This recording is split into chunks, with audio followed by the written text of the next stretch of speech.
everyone celebrating a first birthday today, and welcome to Circuit Court Entertainment, where we discuss how laws and history affect all forms of media. And today, we have a more anecdoty but still fantastic episode for you today, because we are celebrating our 1-year anniversary. So if you have been with us since the beginning, or this is your first episode, thank you so much. As a quick stat, our best episode was Ever After High versus Descendants. Our worst is always our most recent. So please share the series around as we get into something I have planned for every anniversary. What has been happening since we last discussed a topic? Running in rough order, Jason Voorhees is currently trying to machete his way through the cabin door. Earlier this year, a new Twitter account, Jason Universe, popped up. It was an official account that talked about what the plans were to do with Friday the 13th now that the rights were settled. Fortnite was listed as a thing to look forward to. Every year they have a Halloween event called Fortnitemares, and talked about the Brian Fuller TV show. However, Jason did not appear in Fortnitemares this year. That honor went to a severely kiddified Leatherface and Billy the Puppet from Saw, and the Brian Fuller show recently lost Brian Fuller after the strike had wrapped up. No one knows what will happen now. Alex Casey Max Payne is also in an unfortunate spot. The voice of Max Payne and Alex Casey, James McCaffrey, died of cancer December 17th. Our episode came out December 9th. It is unclear who at Remedy knew of his cancer and how much. One of the last things you can find in-game is an Alex Casey monologue that feels like a goodbye. But on the other hand, the DLC Night Springs was announced to have 5 episodes, each focusing on a different character. Playing it wraps up extraneous details in their story, but there were only 3 released. Data miners found the openings for 2 more episodes, one focusing on Casey and the other focusing on a character Casey befriends in-game.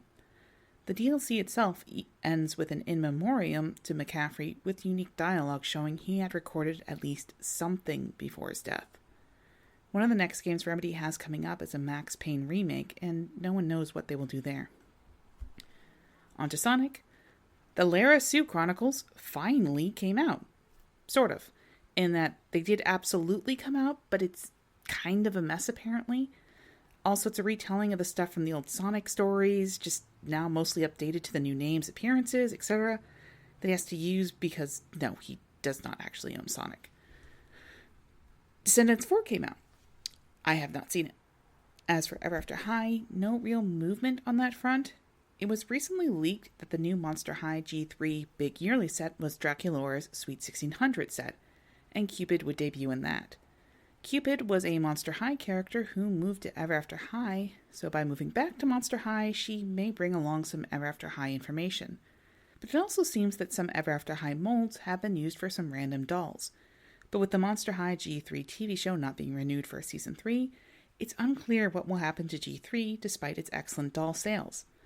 Not to mention if Mattel can even bring back Ever After High, now that Disney gave them the Princess and Descendants license.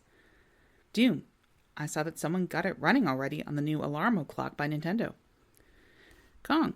A new game came out, and the Godzilla vs. Kong movie made $572 million, or almost 3 Saharas. Game's review was more mid.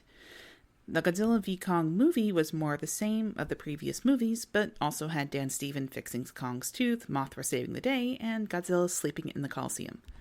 All great things. Living or Dead? No real updates here, but Robert Downey Jr. recently threatened to sue Beyond the Grave if an AI version of himself is used after he's dead. This is on top of Alien Romulus using an AI version of Ian Holmes as a copy of his character, the android Ash, from the first Alien movie. When AI is more settled legally, I'll do an episode on it, but considering the large space it has been occupying legally and in the recent strikes, it is too in turmoil for there to be any podcast now. And finally, Payola. Taylor Swift has been accused of payola in regards to the promotion of her new album, The Tortured Poets Department. There is no proof she is paying people off, and the cultish devotion of her fans are well known. So it's unclear if some things that happened around the time, such as popping up more frequently in music searches or iHeartRadio rebranding themselves as iHeartTaylor, is payola, promotion, or just people jumping onto the trend.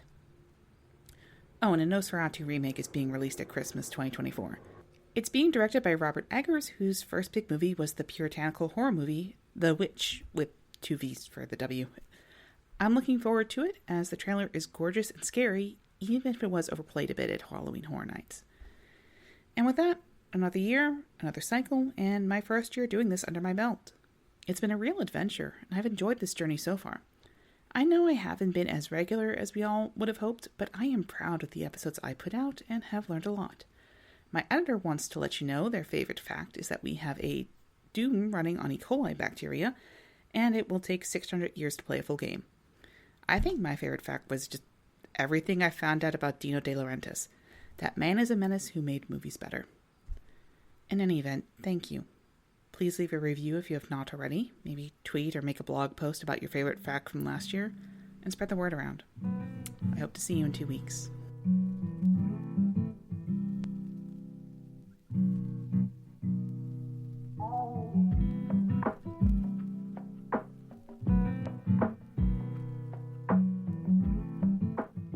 Thank you for listening to Circuit Court Entertainment.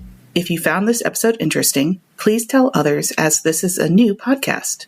Please subscribe and leave a review on all the major podcast services. You can find me on Twitter at CCEPod and Tumblr at Circuit Court Entertainment. This episode was written, edited, and recorded by me, Mina. The script was edited by CJ Peterson. Podcast art by Empress Cirque on Twitter.